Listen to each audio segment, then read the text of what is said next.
आखिर भारत गुलाम कैसे हुआ? भारत गुलामी की जंजीर में कैसे फंस गया? जिस तरह आज के समय में हुआ है, ठीक उसी तरह हजारों साल पहले ही भारत गुलामी की जंजीर में फंस गया था। आज अयोध्या नगरी में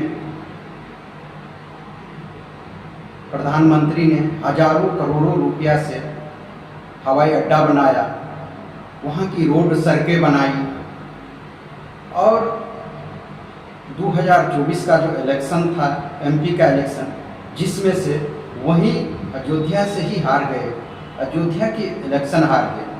आखिर क्यों हार गए? आखिर अयोध्या का जो हिंदू सनातन धर्म के लोग थे, आखिर उन्होंने क्यों नहीं वोटिंग की? आखिर वह क्यों मुस्लिम को वोट कर दिए, जिसने श्री राम के नाम पर गोली चलवा देते थे, जिसके पूर्वज गोली मरवा देते थे? आखिर वो लोग कैसे जीत गए? वहाँ का अधर्मी पापी लोग कैसे अयोध्या की सीट जीत गए? और प्रधानमंत्री श्री नरेंद्र दास मोदी क्यों नहीं जीत पाए? बीजेपी आखिर क्यों नहीं जीत पाए अयोध्या की सीट? इसका कारण है जयचंद, जो हिंदू सनातन धर्म के लोग सदा से गुलामी करता आया है और सदा से गुलामी करता रहेगा। इनकी गुलामी की तो हद हो गई। जिसने 500 साल पहले से राम एक टेंट में रहते थे, एक टूटी फूटी मंदिर में रहते थे, और उस राम को प्रधानमंत्री मोदी और योगी जी ने लाए। प्रधानमंत्री मोदी और योगी जी ने श्री राम का मंदिर बनवाया, जो 70 साल से चल रहा था। सोनिया गांधी, जो कांग्रेस की अध्यक्ष है, उन्होंने श्री राम को काल्पनिक बताने के लिए, श्री राम इस देश में पैदा ही नहीं हुए, श्री राम का कोई असली तत्व ही नहीं है, वह सुप्रीम कोर्ट में 47 वकील लगाए हुए थे, जो राम है ही नहीं, राम का कोई असली तत्व नहीं है। राम को हराने के लिए, हिंदू सनातन धर्म को हराने के लिए वह 47 वकील को सुप्रीम कोर्ट में लगा दिए थे। और आज तक कोई ऐसा प्रधानमंत्री नहीं हुआ भारतवर्ष में जो हिंदू सनातन धर्म की बात करता हो। एक प्रधानमंत्री श्री नरेंद्र मोदी जी ही एक ऐसा प्रधानमंत्री हुए बीजेपी की, जो हिंदू सनातन धर्म की वह बात करते हैं, जय श्री राम का नारा लगाते हैं और हिंदू धर्म की बात करते हैं। जो हिंदू आखिर भारत देश में कैसे रहेंगे? पूरा दुनिया में इस्लाम धर्म फैल गया है, 57 देश मुस्लिम कंट्री हो गया है, और एक भी हिंदू सनातन धर्म नहीं है। वह पहला एक प्रधानमंत्री है जो हिंदू सनातन धर्म की बात करता है, हिंदू के लिए मरता है। वह योगी और मोदी, यह दोनों साधु संत हैं, उनको कोई सत्ता का लोभ नहीं है, वह सत्ता का लोभी नहीं है।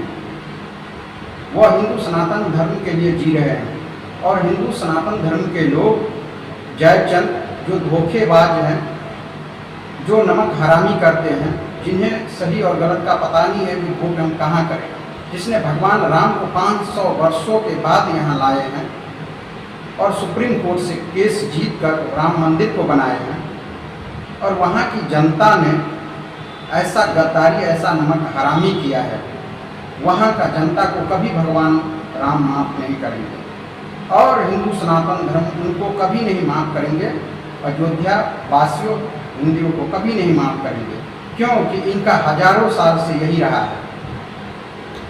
महाराणा प्रताप थे तो उनको भी इन्होंने घास की रोटी खिलाई।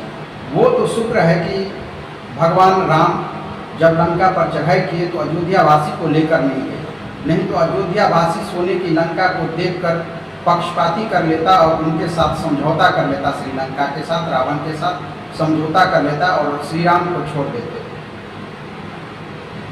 राम जी पहले ही समझते थे जो यहाँ की जो पब्लिक है, यहाँ की जो समाज है, वह गद्दार है, इन पर भरोसा नहीं किया जा सकता है, और वह बंदर और भालू को लेकर के समुंदर 1200 किलोमीटर समुंदर पार कर गए और वहाँ उन्हें विजय प्राप्त की। और हिंदू लोगों को अगर ले जाता, अयोध्या के लोगों को अगर वहाँ ले जाता, तो वह तो समझौता कर लेता। ठीक वही बात आज हो गया है। ये 2024 का जो इलेक्शन था, 400 पार का नारा था, और बीजेपी कहीं से भी हार जाता तो कोई दुख नहीं था, लेकिन बीजेपी को अयोध्या से वही हिंदू सनातन धर्म के लोगों ने हिंदू हरा दिए, जो गद्दार थे, जो नमक हरामी कर दिए। ऐसे हिंदू सनातन धर्म से क्या आशा रखा जाएगा। 23 जून 1757 को इतिहास बता रहा है, जो 13 जून 1757 में अंग्रेज हमारी पहली लड़ाई हुई थी, वह भी बंगाल में। और बंगाल का जो नवाब था, यह प्रत्येक आदमी को मालूम होना चाहिए कि 23 जून 1757 से हमारी अंग्रेज से लड़ाई हुई थी, वह भी बंगाल में। और बंगाल का नवाब उस समय सिराजुद्दौला था। और वहाँ पर मीर जाफर नाम का जयचंद हुए, जो नमक हराम थे, जिसके कारण अंग्रेज वहाँ जीत गए। तो सिराजुद्दौला के पास, जो बंगाल की नवाब था, उनके पास 12,000 सैनिक थे और अंग्रेज के पास 700 सैनिक थे। फिर भी वह क्यों जीत गया? क्योंकि हमारे ही देश में, बंगाल में, मीर जाफर नाम का गद्दार पैदा हो गया, जिसके कारण वह जीत गए। और जीत करके वह जो है यहाँ से हजारों टन, लाखों टन सोना ले गए। और उसने इतना सोना लूटा जो 70 जहाज उसने किराए पे किए, और प्रत्येक जहाज में 10 टन सोना भरा जाता था, और वह लंदन ले गए। तो ये हमारी भारत की गद्दारी है। और उसके बाद जो है 1760 से लेकर के 1960 तक हमारी राजधानी कलकत्ता रही। ये हिंदू की गद्दारी है, जो हजारों वर्ष से छूट नहीं पा रहा है। आज़ाद भारत का पहला लूट घोटाला कहाँ से शुरू हुआ था? यह 15 अगस्त 1947 को भारत आज़ाद हुआ था। ठीक 2 महीने बाद 26 अक्टूबर 1947 को भारत में जम्मू कश्मीर का विलय हुआ। और वहाँ जो पाकिस्तान से लड़ाई छिड़ गई, और लड़ाई छिड़ने के बाद 1947 में भारत आज़ाद होने के बाद ठीक 2 महीने के बाद लड़ाई छिड़ गई। और 26 अक्टूबर 1947 को भारत में जम्मू कश्मीर का विलय हुआ, और 27 अक्टूबर को सेना वहाँ गई लड़ने के लिए। तो वहाँ पहाड़ी इलाका था, तो वहाँ जीप की ज़रूरत थी। तो सेना ने, तत्काल प्रधानमंत्री श्री पंडित जवाहरलाल नेहरू थे, सेना ने उनसे कहा जो यहाँ लगभग 2000 जीप की ज़रूरत है। और 2000 जीप का ऑर्डर पंडित जवाहरलाल नेहरू ने लंदन भेजा, ऑर्डर दिया। और ऑर्डर देने के बाद तो कृष्णा मेनन नाम का आदमी है, कमिश्नर था वहाँ लंदन में, और उसके जरिए 2000 जीप का पैसा भेजा गया, और जिसमें से 55 जीप वहाँ से आए, और 1945 जीप अभी तक कोई पता नहीं है। ये पहला देश का घोटाला था। 1947 के बाद जो 27 अक्टूबर 1947 का ये सबसे पहला घोटाला था, जो 1945 जीप का पैसा खा गया। ये पहला घोटाला था। तो ऐसे जो गद्दार नेता थे, उनकी गद्दारी का क्या गाथा। आज हमारे भारतवर्ष में प्रधानमंत्री नरेंद्र मोदी जी, जिनका कोई वो नहीं है, वो निस्वार्थ सभी को मदद करते हैं, सभी पब्लिक को मदद करते हैं, हिंदू सनातन धर्म की नींव डालते हैं और जय श्री राम का नारा लगाते हैं। इससे पहले कांग्रेस में श्री मनमोहन जी प्रधानमंत्री थे, और वह भगवान राम को काल्पनिक बताते थे, जबकि उनके गुरु ग्रंथ साहिब में 100 बार राम का नाम आता है। और फिर भी उन्होंने अपनी सीट के वजह से, अपनी पद के वजह से और कांग्रेस के वजह से उन्होंने राम को भी काल्पनिक बता दिया। तो ये गद्दारी है भारतवर्ष की जयचंदों की। सरदार वल्लभ भाई पटेल जब उनकी मृत्यु सामने निकट थी, तब कांग्रेस का 35 लाख रुपया चंदा हुआ था, और अपनी बेटी मणिबेन से कहा, बेटी मैं तो कुछ दिनों में मर जाऊंगा क्योंकि मैं बीमार चल रहा हूं, तुम ये 35 लाख रुपया पंडित जवाहरलाल नेहरू को दे देना। और ठीक उनकी बेटी उनकी मृत्यु के बाद उनके घर पर जाकर उनको 35 लाख रुपये दे दिए। और 35 लाख रुपये जब दिए, वो कांग्रेस की चंदा की, तो प्रधानमंत्री जवाहरलाल नेहरू एक बार भी उनसे पूछा ये पैसा किस चीज़ का है, बैठो यहाँ, तुम गरीब हो, मजबूर हो, तुम्हारे कपड़े फटे हुए हैं, साड़ी फटा हुआ है, तुम कुछ ले लो, ऐसा कुछ नहीं उन्होंने कहा। 15 मिनट तक वह खड़े रहे, कुछ नहीं बोला। और वही पंडित जवाहरलाल नेहरू मंत्रिमंडल का बैठक बुला करके श्री राम गोपालाचारी और राजेंद्र प्रसाद जी राष्ट्रपति और सभी मंत्रिमंडल को बोलो कि उनके जनाजे में अंत्येष्टि में नहीं जाना है। और फिर भी भारतवर्ष से 10 लाख लोग उनकी अंत्येष्टि में जनाजे में गए। तो ये देश की ऐसे गद्दार नेता हुए।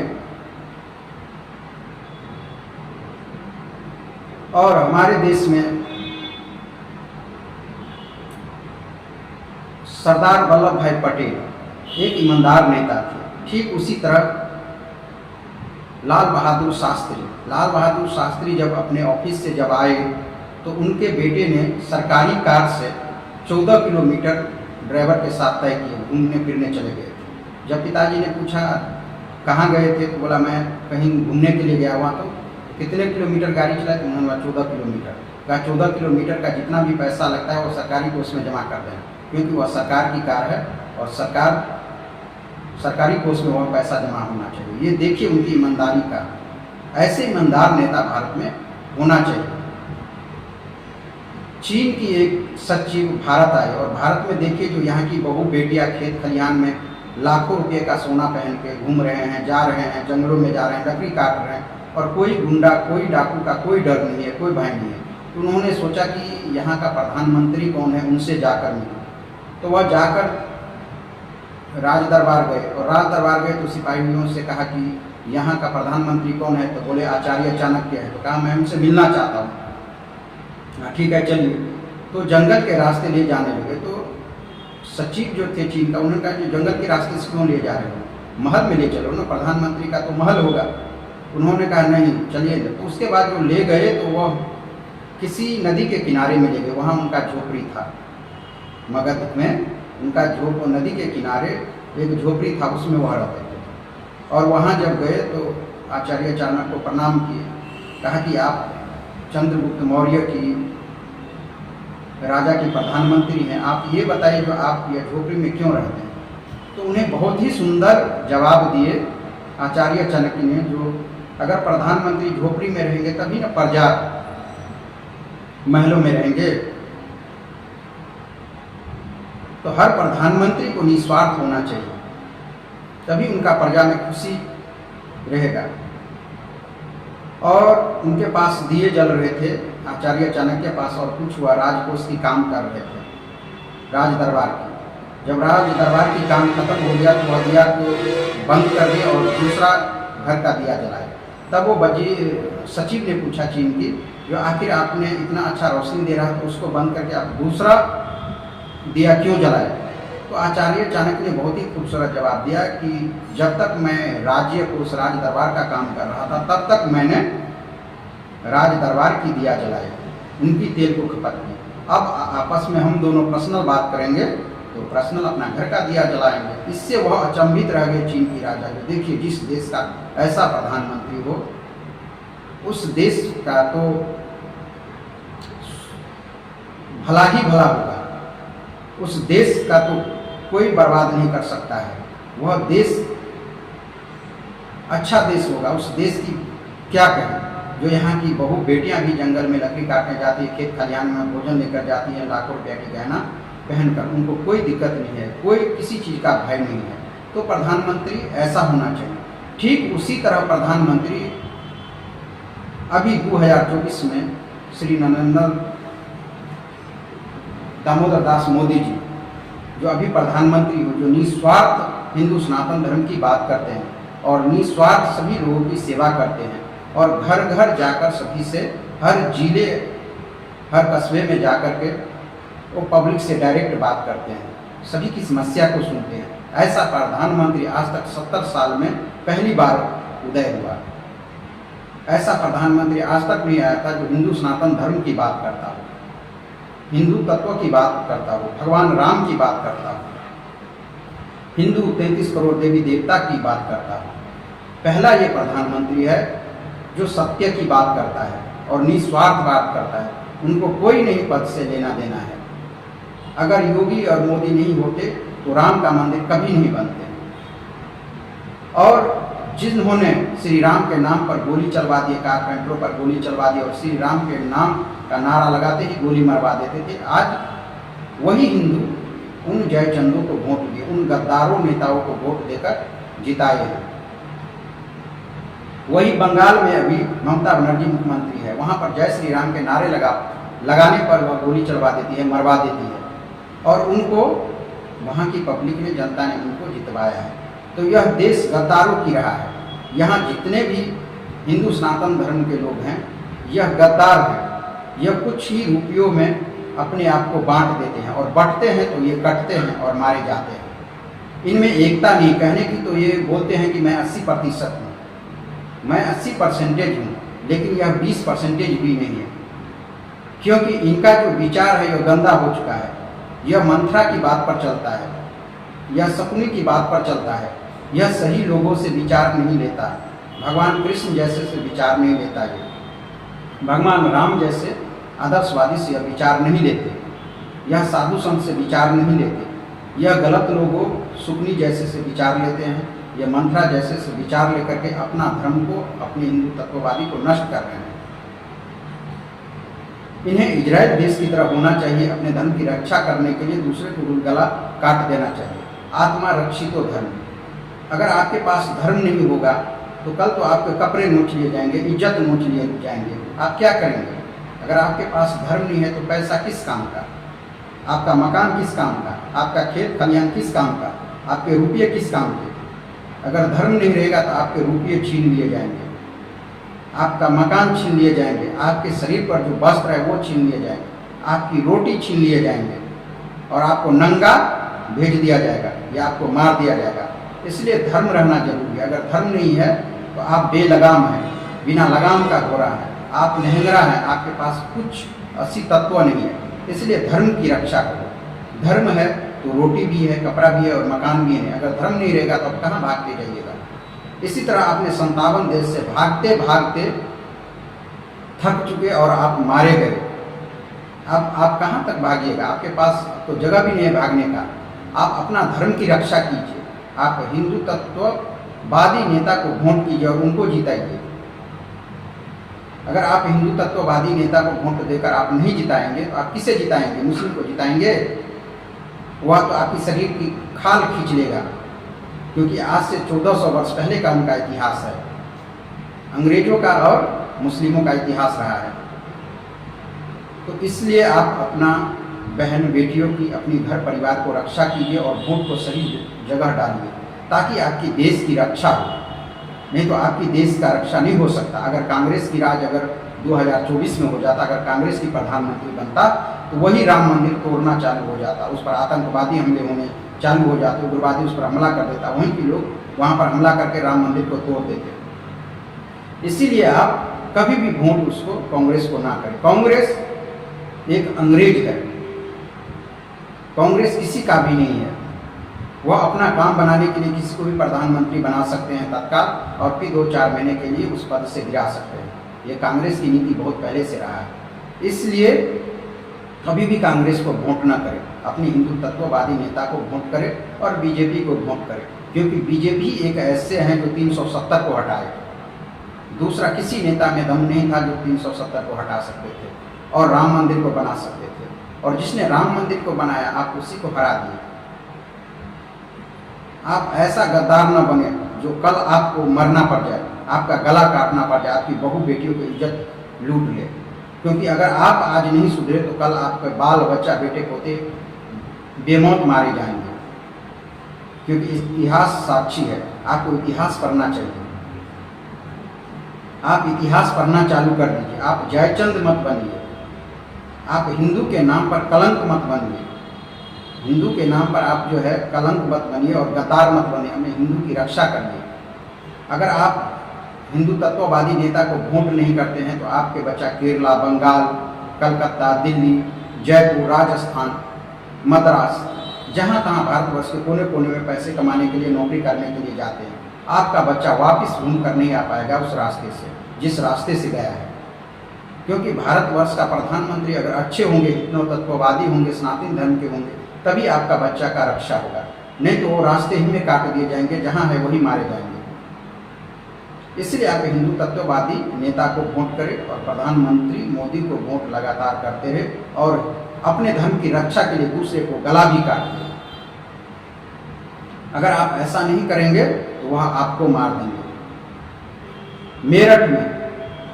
मेरठ में एक सलीम नाम का व्यक्ति था जो काफ़ी आतंक मचा रखा था।